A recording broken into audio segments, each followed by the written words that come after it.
Have you read Mark 11? Let's jump in and read this passage. Here we are in Mark chapter 11, beginning in verse 27. They came again to Jerusalem.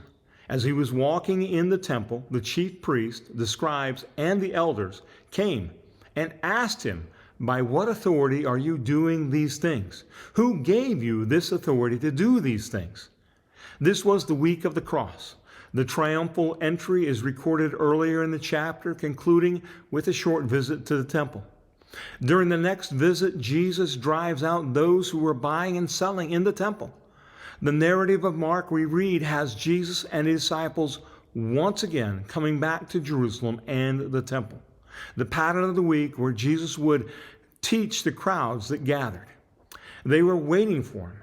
Mark lists three distinct groups: the chief priests, the scribes, and the elders. They were all part of the Sanhedrin. They were in control of the temple. They had a problem with Jesus and his actions. Those sellers who were in the court of the Gentiles were authorized or approved by the high priest. This provided for the convenience of the Jewish worshipers. It showed contempt for the Gentiles who they hated and provided rent or some other type of monetary gain for the ruling religious body. Jesus cost them. So they asked him the questions: by what authority? And who gave you that authority to do these things, to drive out the people that we have allowed in there? None of us gave you that authority. If you read along further, you will find the response of Jesus. And they decided not to answer the question that he asked. They missed it. Jesus was not the Messiah they were looking for. They were not changing their minds, at least not at this point. All of the teachings and all of the miracles Jesus had performed were not enough.